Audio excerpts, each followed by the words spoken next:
Well, that's what opening up a can of whoop-ass feels like.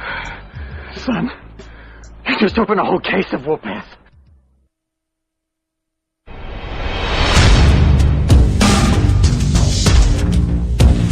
Truth on the Tracks you can catch every Monday night and Friday night at 9 p.m. Eastern Standard Time here on UCY.TV.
All right, good morning, everybody. Today is Friday. Yay, it's Friday, May 20th, 2016, and this is Before the First Cup of Jewels here on UCY.TV. Happy Friday, everyone. It is a beautiful 62 degrees and very warm in the sun here in upstate New York. Looks like it is going to be an absolutely wonderful weekend. Where did we leave off yesterday? We titled the show Monsanto's Poison Glyphosate Causing Superbugs and Metabolic Disease. And that pretty much puts it in a nutshell. We've been able to tie everything over the last, I'd have to say we are probably at a close to 2 weeks now of research that we've dug into. It's been looking at the connections between gut bacteria, gut flora, the microbiome, and health in general, your immune system, your mental health that it can affect, stress, as well as depression, cancers, multiple sclerosis we've run across.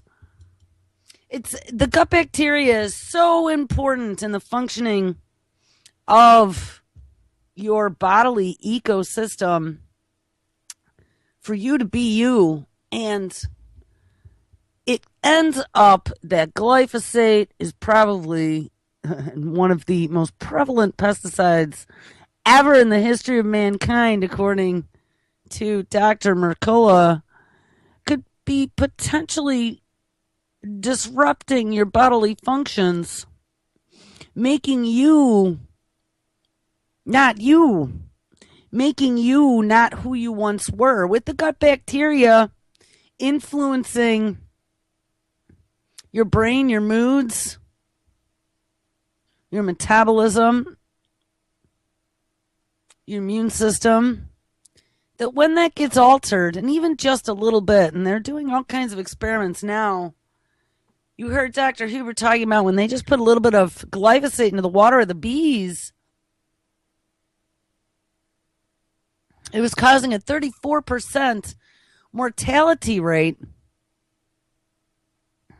And the reason why the bees were all dying was because glyphosate not only is a potent antibiotic, so it kills all your bacteria, but it's also a mineral chelator, which means that it chelates out all of the necessary nutrients out of your system. And in glyphosate's case, it happens to be manganese.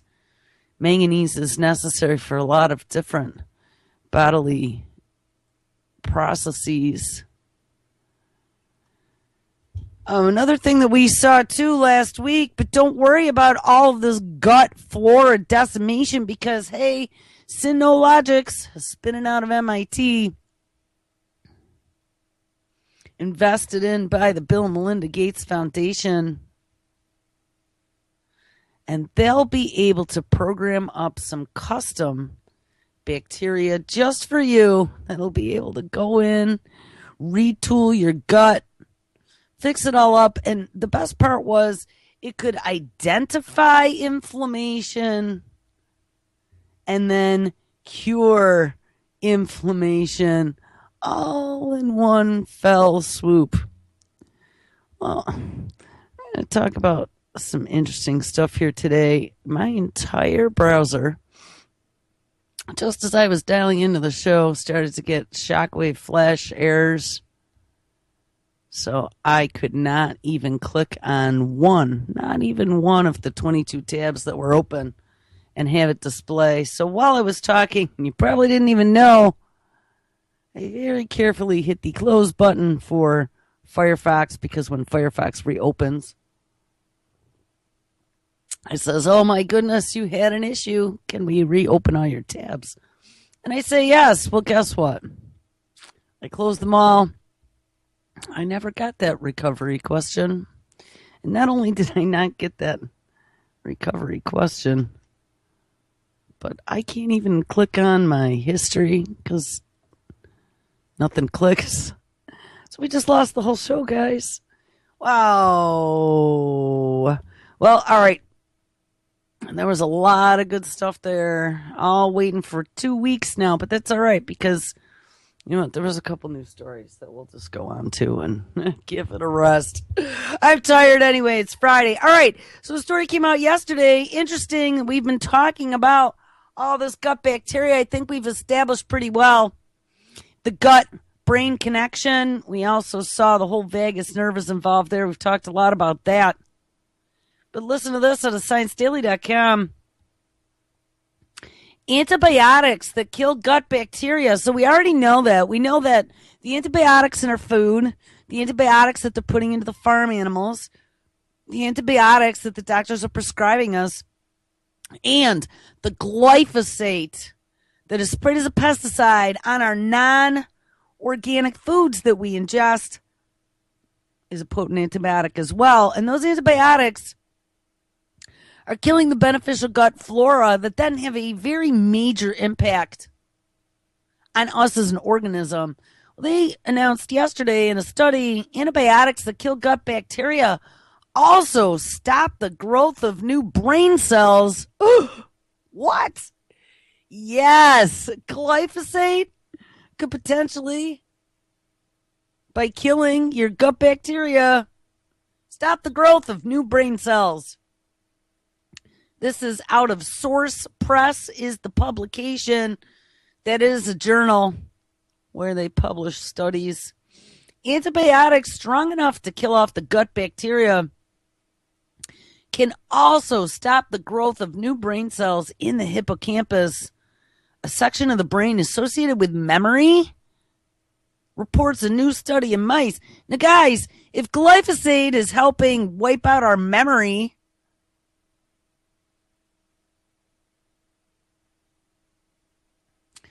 that might help explain a lot of issues that we have going on in the American public right now, where nobody seems to remember things like, oh, I don't know, the company that is producing glyphosate happened to be the same company that was producing Agent Orange that was used in Vietnam, that passed down multi-generational defects to children from that exfoliant. Short memories. These are the same people who aren't remembering any of the horrifying things that we have done ourselves to American citizens in the name of human experimentation over the last 100 years or so. And we did a show on that last year. It's pretty horrifying things. Humans are very evil creatures at times. And start realizing that what is going on right now is tied directly to human experimentation.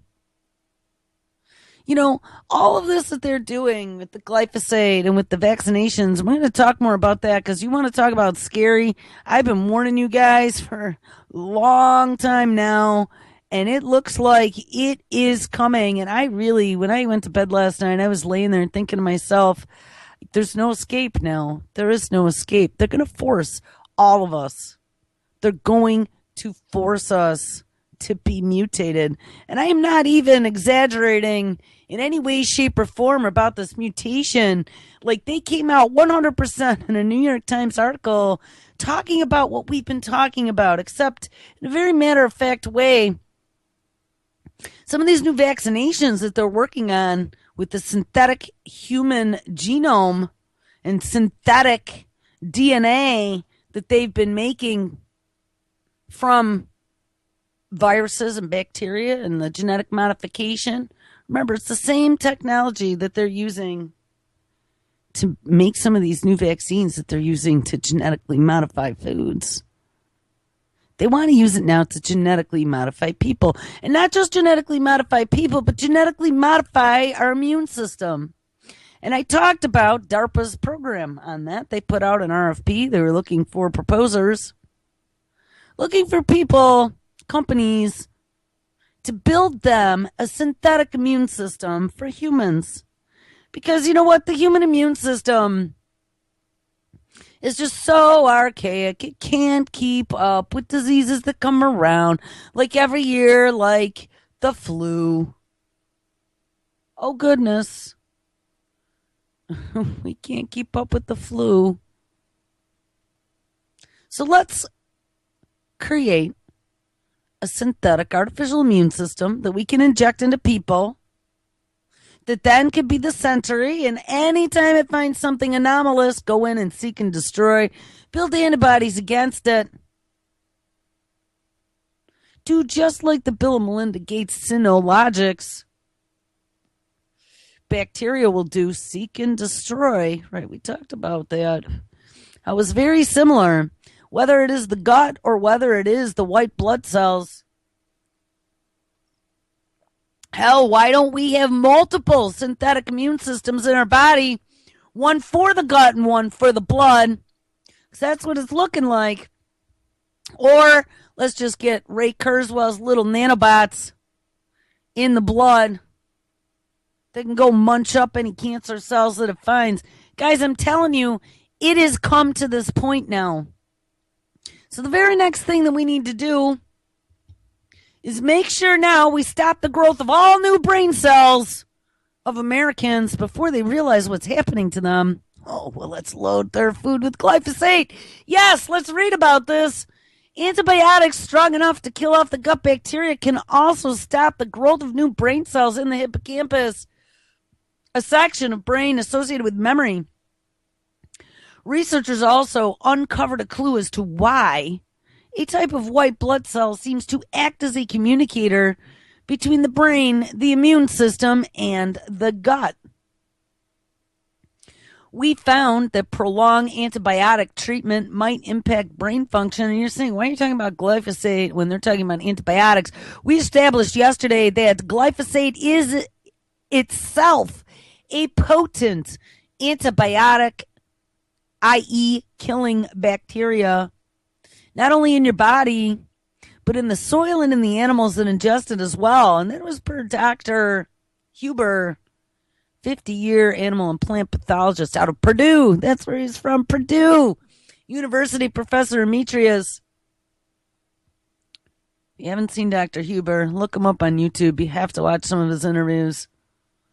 But yes, glyphosate, a.k.a. Roundup. By the way, March Against Monsanto is globally worldwide starting tomorrow. Like I said yesterday, if you don't have a march near you, and you can go to march-against-monsanto.com. In the notes yesterday, I linked to it as well. There is a spreadsheet up there that has global events and contact information for every city around the globe that's holding it right now. So if you're interested, go up there and check it out. But if not, like I said yesterday, if you want to have some local impact, and maybe you don't want the people in your neighborhood to think you're a lunatic, so maybe don't go to your little grocery store in town, but go to the one in the next town over. You want to have some local impact, stand at the door of the grocery store and just ask people going by whether or not they are aware of GMOs and what they're eating and what that means to them or what it does to their gut bacteria or how poisonous it is to the environment.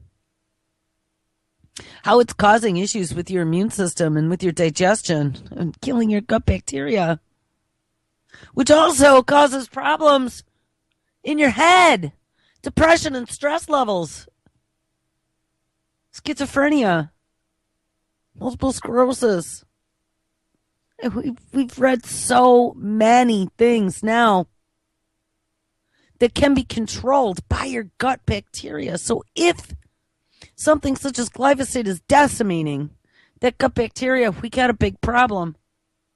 Anyway, not only do we got a big problem, but it's stopping the growth of new brain cells. So now we have all of America is glyphosated up with no brain cells, and that's how we've ended up with idiocracy, it seems. It says we found prolonged antibiotic treatment might impact brain function, says the author of the study, Suzanne Assu-Wolf of the Max Dullenbruck Center of Molecular Medicine in Berlin, Germany. But probiotics and exercise can balance brain plasticity and should be considered as a real treatment option. And that's something that I was going to mention a long time ago. I had a bunch of stories on brain plasticity, being able to go in and actually rewire the brains of children that were brought up in ways that then caused later developmental issues when they were adults. They found now that they actually can go back and reprogram some of that damage in the brain. And remember, that's all part of this brain project, which is another scary thing. I mean, honestly, guys, when I sit back on a quiet moment, which doesn't happen too often, usually right before I go to bed, and I just start postulating, you let your mind go, you don't tie to anything, you don't have a fixation on anything. You just let your brain relax. And when you do that, sometimes some scary things come popping into your head. And I just, last night was getting visions of literally being hunted.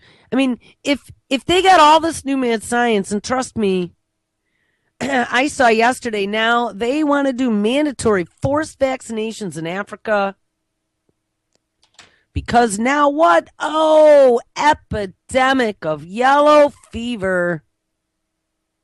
You know, we already had Ebola, and we sent the troops to Africa to help them with Ebola. They came out of that fruit tree with one fruit bat. No, actually, there's one tree loaded with infected fruit bats, and they found it, and they cut it down. And then, now we have Zika. Zika is everywhere, Zika. But don't worry about that either, because, and actually, we might talk about this. Not only are they working on a Zika vaccine, because you knew they would, this disease that never bothered anybody. They never even bothered researching really much beyond the fact that it doesn't cause any harm to anyone.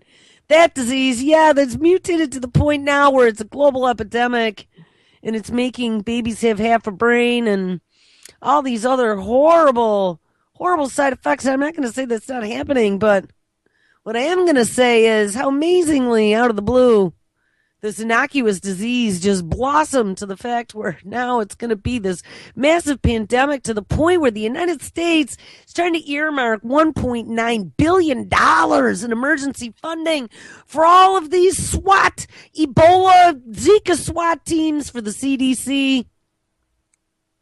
They're spraying like bugs all over New York City already, even though it was just 37 degrees and snowing the other night, to go after all those pesky Zika mosquitoes we have living all over NYC. But I also see that now, to create this new Zika vaccine that they promised, because it's such a danger and it's ruining so many lives and causing all these debilitating birth defects, scientists have genetically engineered a clone of Zika to help put in the vaccines. But not only have they engineered a clone, but they are saying that this possibility to see whether or not Zika can cross the placenta, they want to do this research now. Of course, they came out and they said, oh, they found the one case. There was one baby. They found it. They found it about 2 months ago that made the direct connect. One case between the microencephaly and Zika. But don't worry about it, because now that they've figured out how to clone Zika, they can do all kinds of experiments by engineering mutant, and this is what the story said, engineering mutant Zika viruses to be able to test out the effects on mice.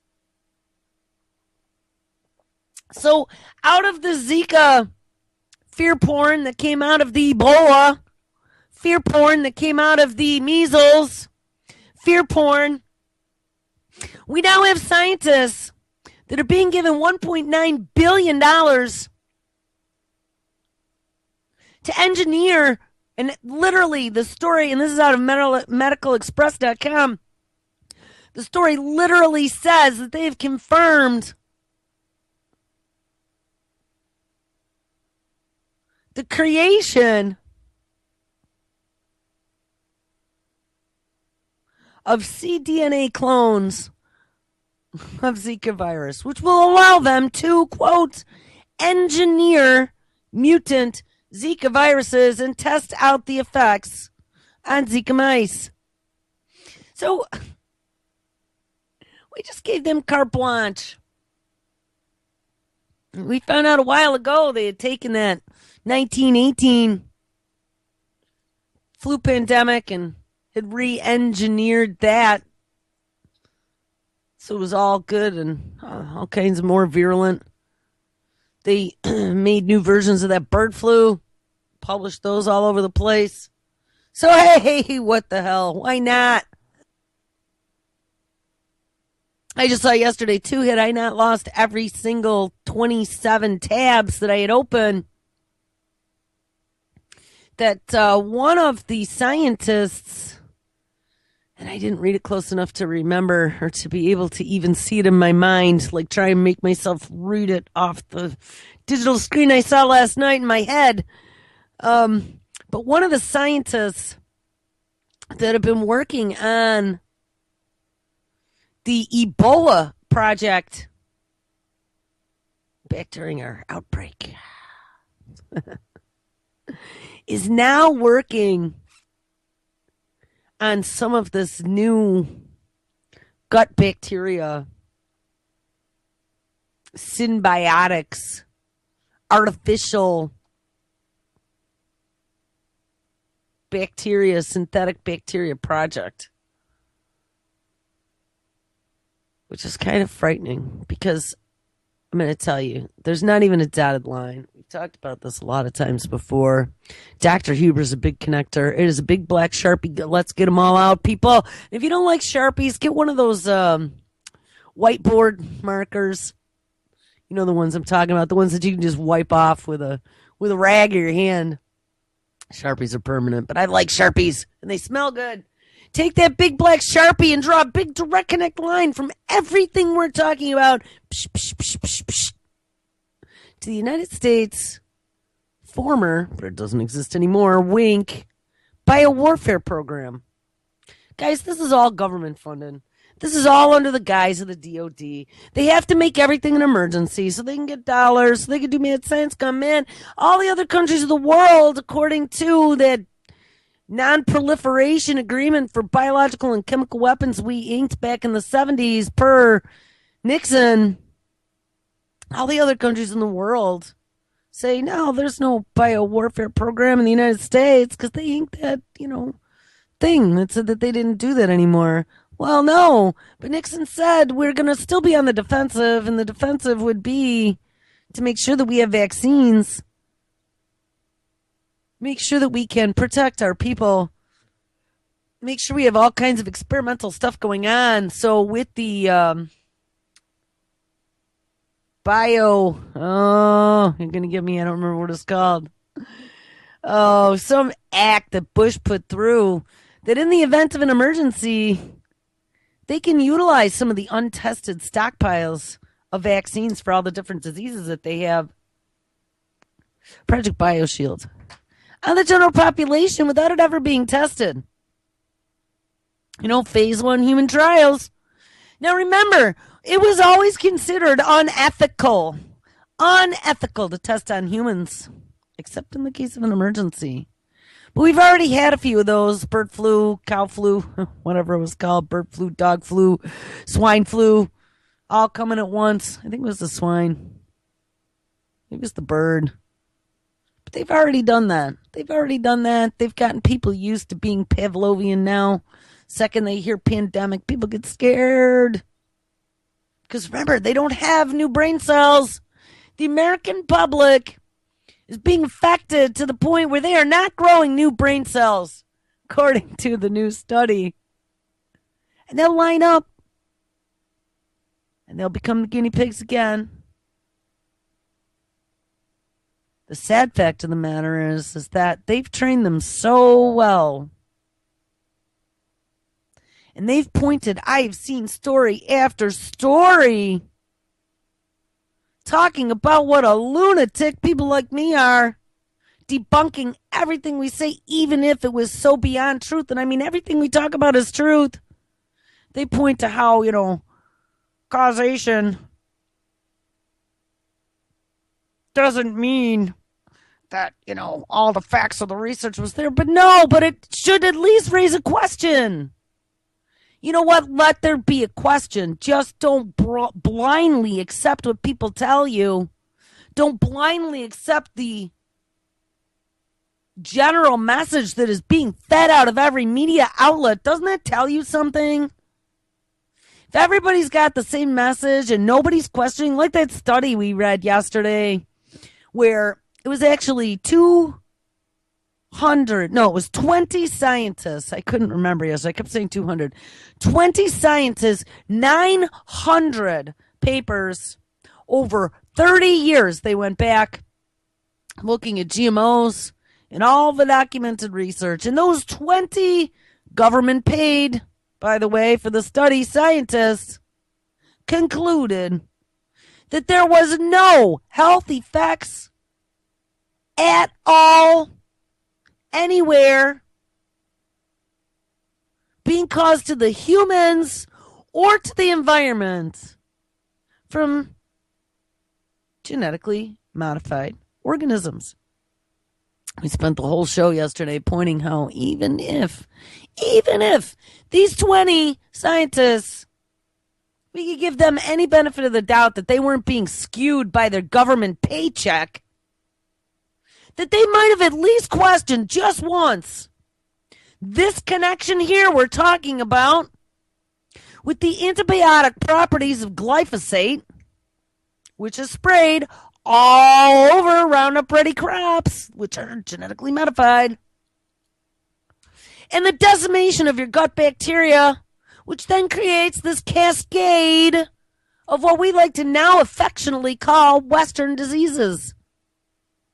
How did those 20 National Science Foundation paid doctors, scientists, not even raise that one question. Again, accepting the narrative will get you into the line of lemmings to walk off the cliff. And we are literally at the cliff now. All right, let's hit. I have a couple stories in my queue, even though I don't have a show lined up anymore. But I think I've established enough here that we can whack through these because I know what stories we're going to do. All right. Anyway, so let's hit this one first. Antibiotic that kill gut bacteria also stops the growth of new brain cells. So as we've polluted the gene pool here in the United States, since the United States welcomes with open arms genetically modified foods and the companies that produce them, load our food with glyphosate so it's in our rainwater and our breast milk. Woo! We've established that glyphosate kills gut bacteria just like antibiotics do. Well, ergo, we must have a large amount of Americans whose brain cell growth has also stopped. Wolf, the researcher who worked on this study in Germany, first saw clues that the immune system could influence the health and the growth of brain cells through research into T cells nearly 10 years ago. But there are a few studies that found a link from the brain to the immune system and then back to the gut. And this is where the vagus ties into all this.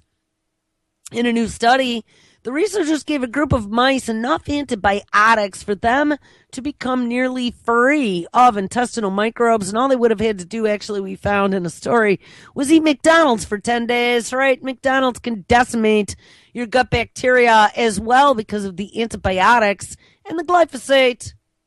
Antibiotics in the animals, glyphosate in the food. Who knows? Probably high fructose corn syrup as well in the rolls. Compared to untreated mice, the mice who lost their healthy gut bacteria performed worse in memory tests and showed a loss of neurogenesis, which is the creation of new brain cells, in a section of their hippocampus that typically produces new brain cells throughout an individual's lifetime. And at the same time that the mice experienced memory and neurogenesis loss, the research team detected a lower level of white blood cells as well, specifically monocytes, marked with the LY6CHI, which I don't know what the Ly6CHI is, in the brain, blood, and bone marrow. So it must be some sort of immune system marker of some kind from white blood cells. So the researchers tested what was indeed the Ly6CHI monocyte behind the changes in neurogenesis and memory. And in another experiment, the research team compared untreated mice to mice that had healthy gut bacteria levels, but low levels of Ly6CHI, either due to genetics or due to treatment with the antibodies that target Ly6CHI cells. And in both cases, mice with low levels showed the same memory and neurogenesis defects as mice in the other experiment who had lost their gut bacteria. Furthermore, if the researchers replaced the Ly6CHI levels in mice treated with antibiotics, then memory and neurogenesis improved. So they're showing that directly killing that gut bacteria stops your brain from producing new brain cells in the section of the brain that is responsible for memory. Ding, ding, ding, ding, ding, ding, ding. Ringing bell. If people don't remember how badly they've been screwed in the past, they won't be cautious in the future. If people don't remember more than a week ago or what they had for dinner yesterday, then they're going to have it again tomorrow.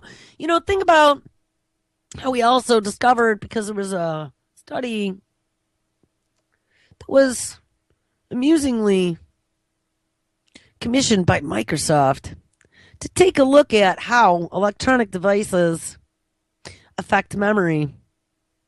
We've talked about that one a few times, right? The American public, the American adult now is the attention span of a goldfish, which is about 6 or 9 seconds.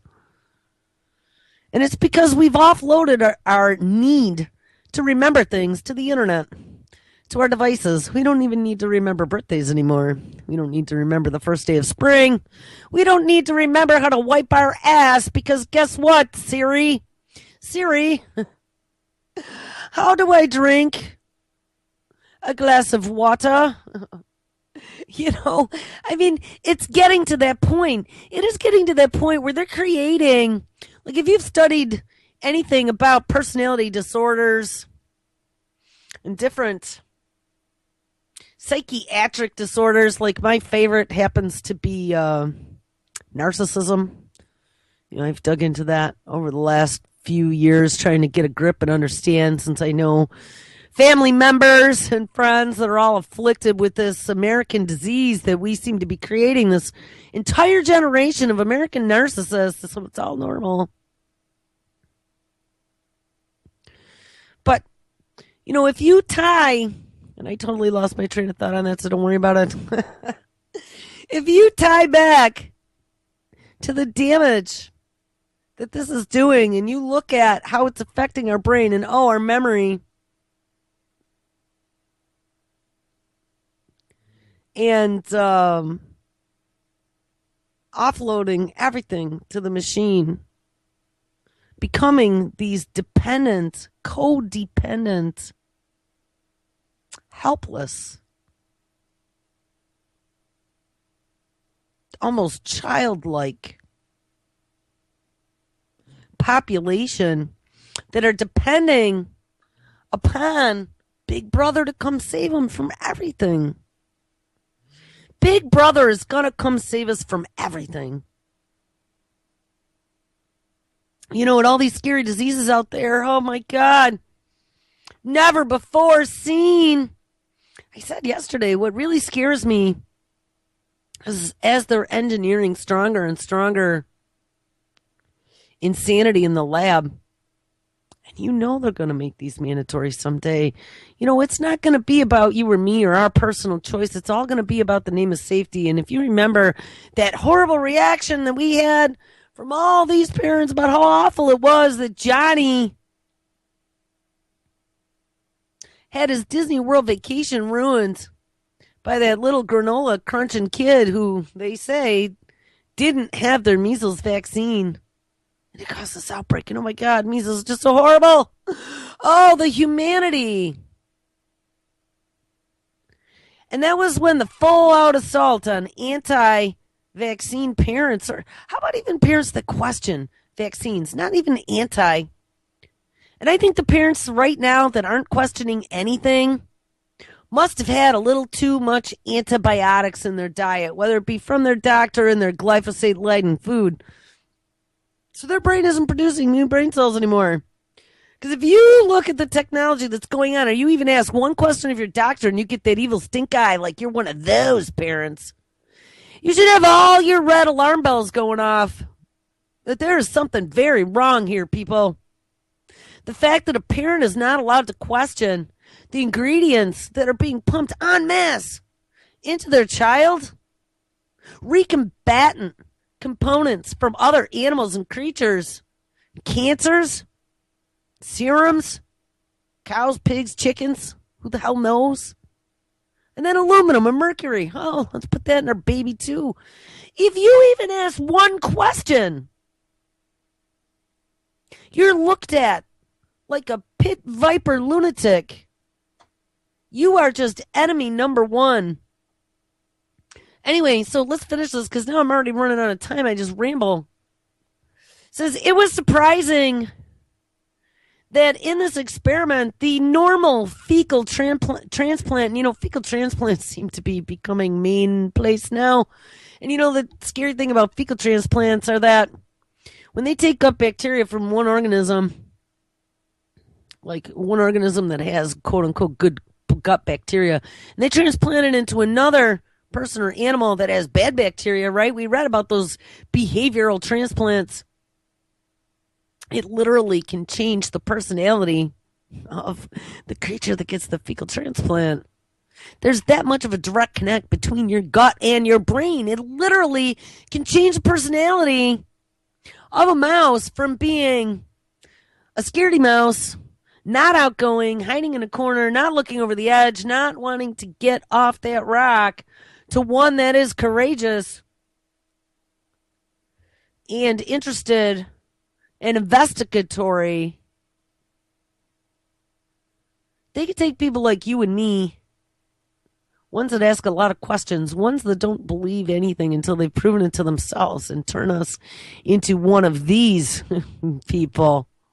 One of these people that have been damaged, who don't have new brain cells, who don't think for themselves, who have been trained to be codependent, helpless, useless eaters.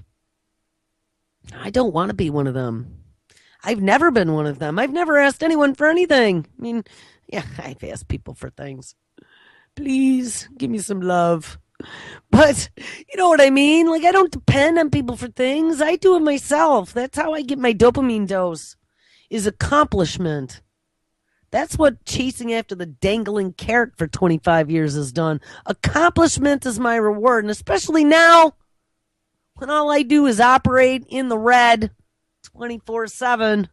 It's just money going out constantly and no money coming in. Hey, there's no motivation. I don't have any payday. I don't have any new toys. I don't have anything. I have my microphone and I have my brain. And I have my accomplishment. And right now my accomplishment is to finish up a whole week of shows on one topic and move on to the next one on Monday. All right, anyway, so fecal transplants can fix it. But here's the thing. It was surprising that the normal fecal transplants recovered the broad gut bacteria, but it did not recover neurogenesis. So even though we could fix the flora of somebody who's had their flora decimated by some sort of antibiotic action, the fecal transplant did not fix the fact that the brain wasn't producing new cells anymore. Now that's a frightening perspective. So go eat some more McDonald's food and see how much stupider you get. Let's go feed it to our kids.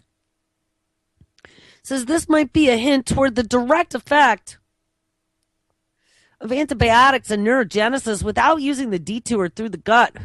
And to decipher this, we might treat germ-free mice without gut flora with antibiotics and see what is different. So we'll find out. But in the future, researchers also hope to see more clinical trials investigating whether probiotic treatments will improve symptoms in patients with neurodegenerative and psychiatric disorders or not. And remember, psychiatric disorders, good old Tommy Insel goes to Google Life Sciences. That's what Tommy's going to be working on. He's trying to diagnose and then fix us mentally defective humans who apparently have become mentally defective because of the food that we're eating and the antibiotics that we're taking. Isn't it amazing how it all comes back to some of the same issues that are causing all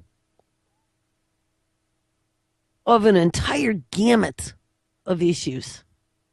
It's incredible.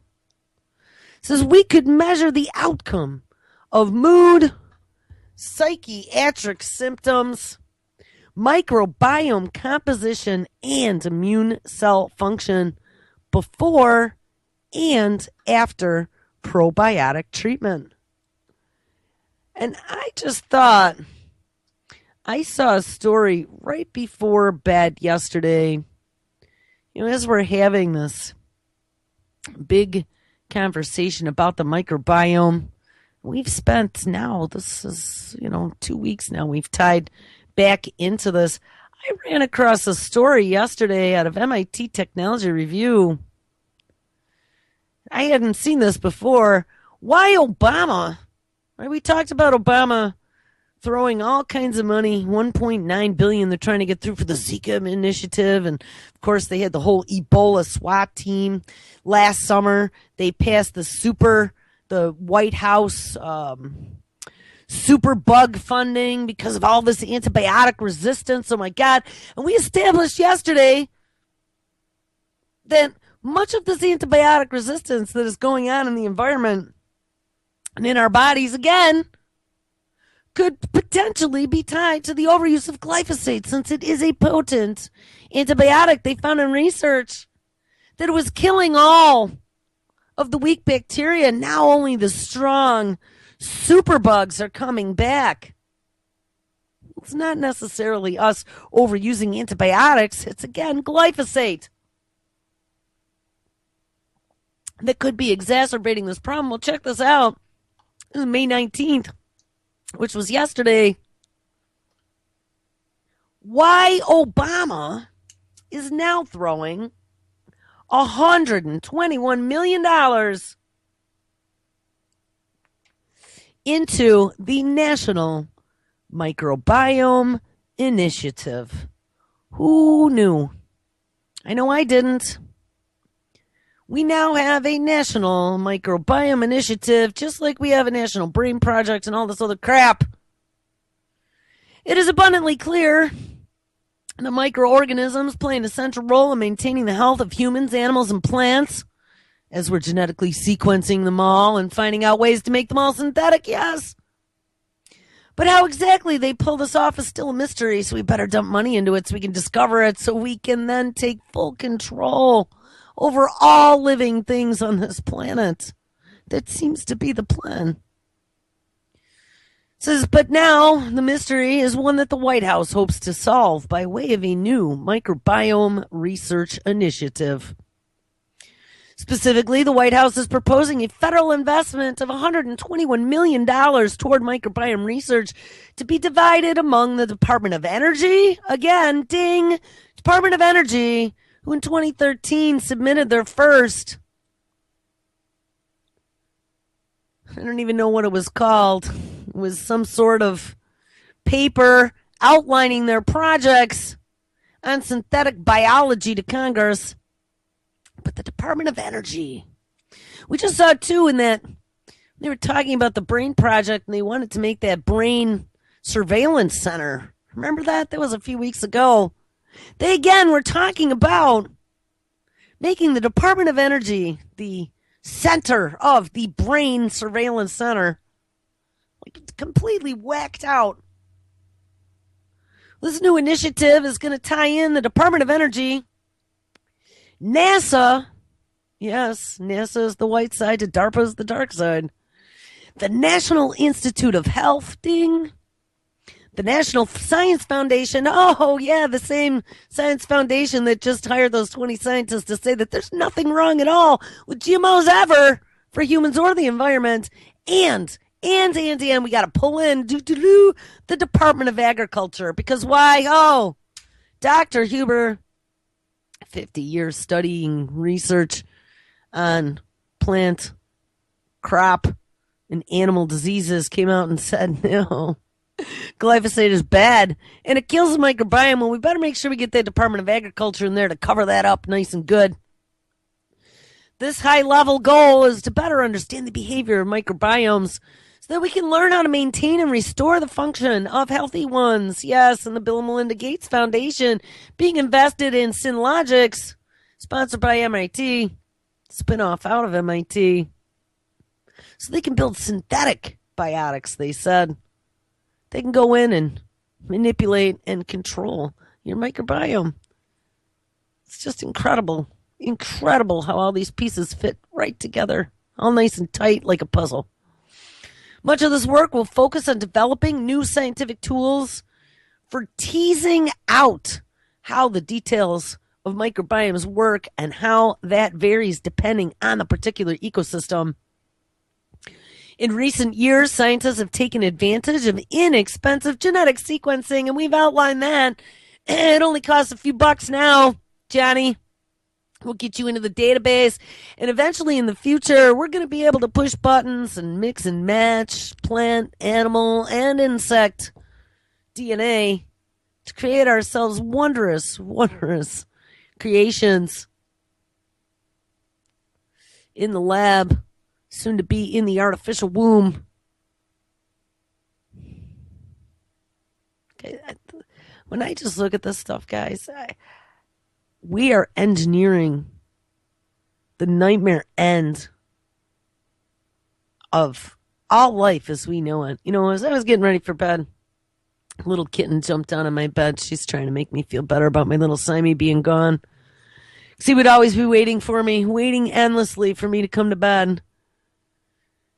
And as she's rubbing on me, I was giving her a little pet, and she's giving me those little lovey eyes. I was thinking to myself, you know, this little kitty is all kitty, but someday in the future, kitties might not be all kitties.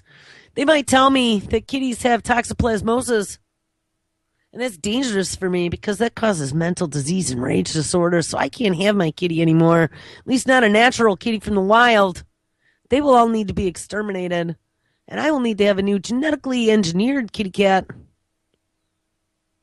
One that won't have any disease like those mosquitoes they announced showed up in Florida, blew in on Hurricane Debbie. Remember that? Size of pterodactyls. They could stab through your clothes and it feels like a knife. And they attack fish and dogs, but they have no diseases. Don't worry about it.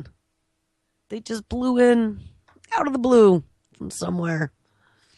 You know, this world in the not too distant future is going to be so different and frightening, way more frightening than it is now. There's no taking that back.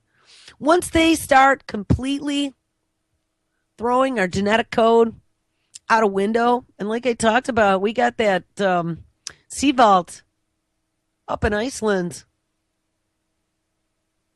that is made up of heritage seeds and all kinds of different strains of fruits and vegetables that have long since been lost due to hybridization and whatever. I really think that somewhere out there they probably have unadulterated DNA stored as well for like the reboot. The reboot to when we have screwed it up so bad we've self-destructed our race. And we're going to end the show with something that I think that there's a very good possibility could happen. In recent years, scientists have taken advantage of inexpensive genetic sequencing and computer power to collect vast amounts of information about microbes that inhabit humans, animals, and plants, as well as the ones that are in the soil, bodies of water, and our atmosphere. And the research has shown that the health of a given microbiome is in some way linked to the health of its host. So they said yesterday, it's all connected. We are all a big ecosystem. And once you start damaging that ecosystem, you start damaging that organism. Earth is an organism just like we are, and we live on that organism and work in a symbiosis. Just like the bacteria in our body works in a symbiosis with us, and the bacteria in the soil works in a symbiosis with the environment, as well as, you know, the fungus in the forest and everything. It's this big ecosystem of living organisms. And the great die-off has started. They have warned us that we have entered the sixth great extinction. There's life and dead animals and creatures everywhere. And I know they can blame it all on climate change. Oh, it's climate change, you pesky people. It's way more than climate change. I mean, I'll tell you, the climate is changing. I don't know how it's changing or who's changing it or if it's changing all by itself, but it doesn't matter. There's something happening. I think the planet's got a fever.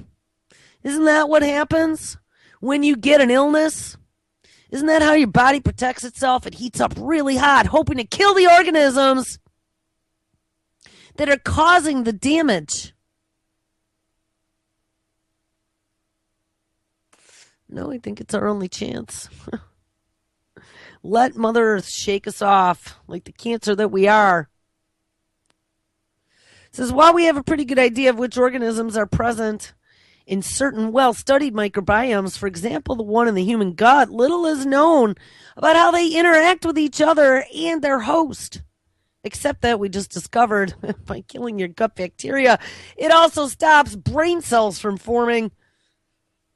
Shedding light on this fundamental question will be essential to developing therapies like Synologics, funded by the Bill and Melinda Gates Foundation. Synthetic microbiotics. Shedding light on this fundamental question will be essential to developing therapies and other technologies meant to fix, yes, the dysfunctional ones like you and me. One of the biggest needs in human health. So this is this federal initiative now on the microbiome led by the Department of Energy. Department of Energy that's both balls out into synthetic biology. Yes. That Department of Energy. One of the biggest needs in human health is for more long-term studies, says David Murray, director of the Office of Disease Prevention at the National Institute of Health, during a launch event at the White House on Friday. Information from those studies could help answer fundamental questions like whether a given health problem leads to a dysfunctional microbiome, or is it the dysfunctional microbiome that leads to the health problem, or a combination of the two. And as part of this research, a number of university research labs and private research foundations have now announced their new effort to stimulate microbiome research as well. Leading the charge is who? Oh, we should have thunk it. Cupid doll for you if you guessed it, the Bill and Melinda Gates Foundation, investing over $100 million over the next 4 years to focus on two main challenges that researchers suggest are connected to the microbiome. One is childhood malnutrition, and two is the maintenance of crop health. Well, hey, didn't we hear about both of those from Dr. Huber yesterday? Maybe not childhood malnutrition, but malnutrition of the bees and colony collapse disorder caused by what? Oh, glyphosate. Chelating out manganese and required minerals within the body, so they cannot uptake the nutrients. Crop health, what? Oh, what's causing the damage to the crops? Oh, killing the good bacteria in the soil. And again, interrupting that uptake of required nutrients in the plants from the soil. Guys, it's all tied to the same crap. See, they're shitting their pants now, because there's a lot of evidence that glyphosate and it being prevalent in the environment is damaging everything.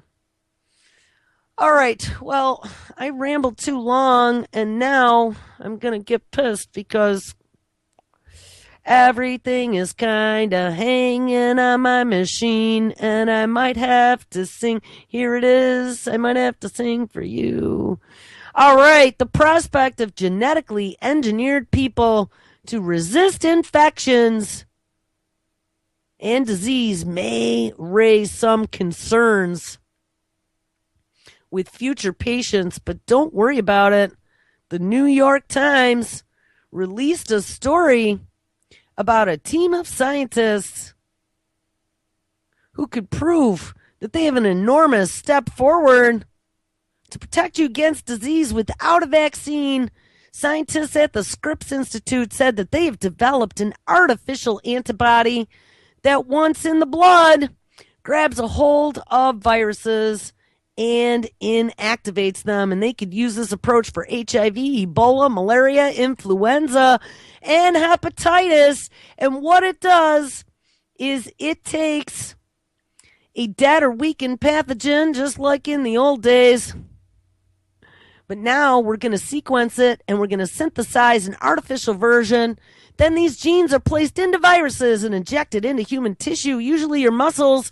The viruses invade the human cells with their DNA payloads, and then the synthetic gene is incorporated into the recipient's own DNA. And if all goes well, the new genes instruct the cells to begin manufacturing their own antibodies. And there you go, New York Times. All right, guys, make sure you have an awesome weekend. Stick around. Lonnie Clark is live up next. Tons of great radio this weekend. And I will catch up with you on Monday. Everybody take care.